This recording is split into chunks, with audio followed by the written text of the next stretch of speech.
आप आज काफ़ी लोग आपके समर्थन में यहाँ दिखे, ऑपोजिशन पार्टी, रिलीजियस हेड, और आज से आप जो है हंगर स्ट्राइक पे यहाँ बैठेंगे। जिस तरह के टॉक्स फेल होने की बात कर रहे हैं एपिक्स बॉडी और केडीए, तो आज आप क्या कहेंगे? इससे क्या मैसेज आप सोच रहे हैं कि क्या पहुँचेगा सेंट्रल के लिए? वक्त की काफ़ी कमी है क्योंकि इलेक्शंस भी आने वाले हैं, तो आप क्या सोचते हैं सर?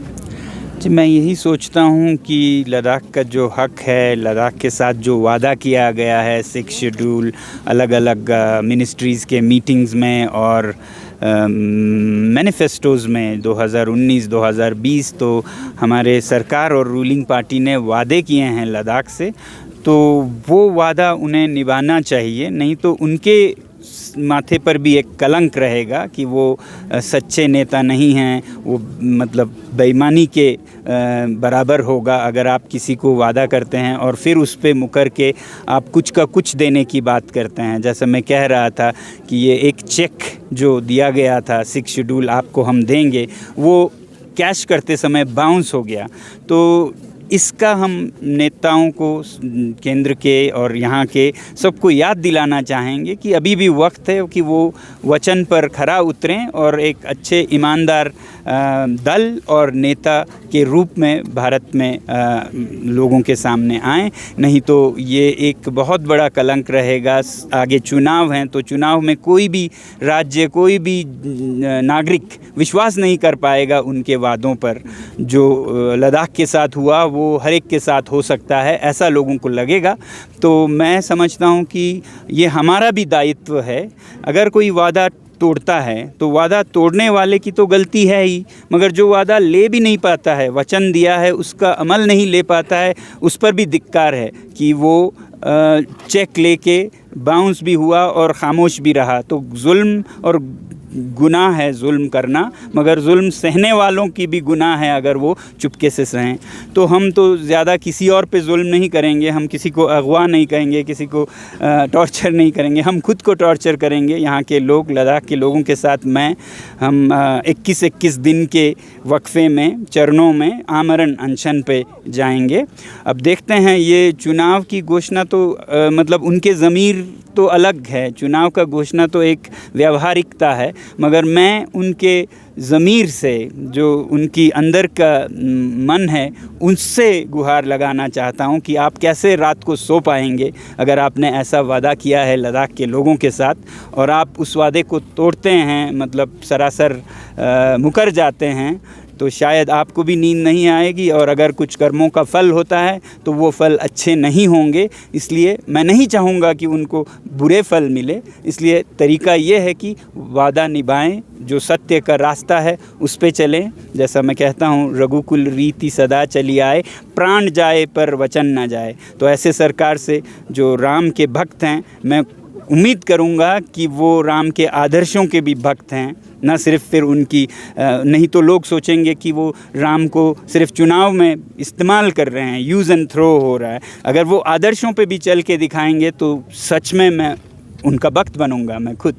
जी, कॉन्स्टिट्यूशनल सेफगार्ड देने की भी बात कही है होम मिनिस्ट्री ने, तो उस पर क्या कहेंगे? क्योंकि पहले कुछ भी विचार नहीं थे लद्दाख को देने के। ये तो मतलब आप किसी भी कंज्यूमर कोर्ट में जाइए तो आपको पता चलेगा कि आपको प्रॉमिस ये किया गया है विज्ञापन में और मिलता कुछ और है।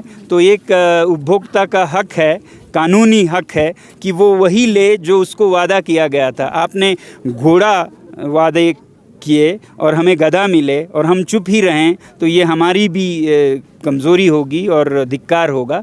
तो मैं यही कहूँगा कि कॉन्स्टिट्यूशनल क्यों, जब हमारे कॉन्स्टिट्यूशन में पहले से ही लद्दाख जैसे इलाकों के लिए 6वां शेड्यूल बना हुआ है, तो फिर नए से एक और करने की क्या ज़रूरत है? और ऐसा भी नहीं है कि ये लद्दाख को जचता नहीं है, ये लद्दाख के लिए ठीक नहीं होगा।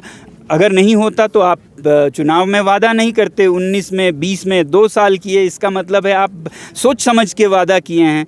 तो फिर जब वादा भी किया है और संविधान में ये प्रावधान है भी, तो कोई नया क्यों लेंगे? अगर फिर भी नया थोपें तो हमें तो सबको यही लगेगा कि इसमें ज़रूर कोई चाल है, इसमें ऐसे लूप होल्स हैं जिससे कि ये जो इंडस्ट्रियल लॉबीज़ हैं, माइनिंग लॉबीज़ हैं, वो लद्दाख में आ सकें और यहाँ पर वो अपना खिलवाड़ कर सकें।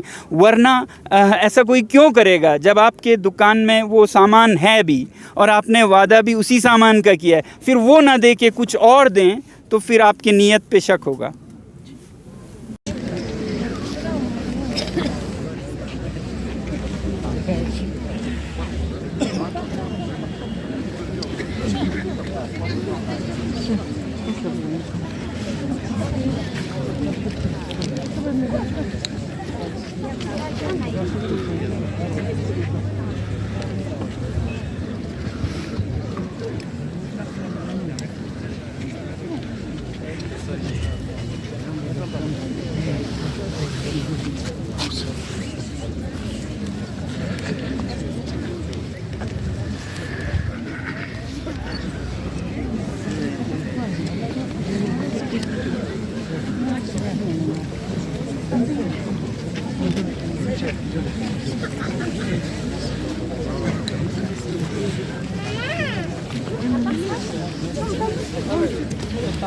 어, 그냥 뭐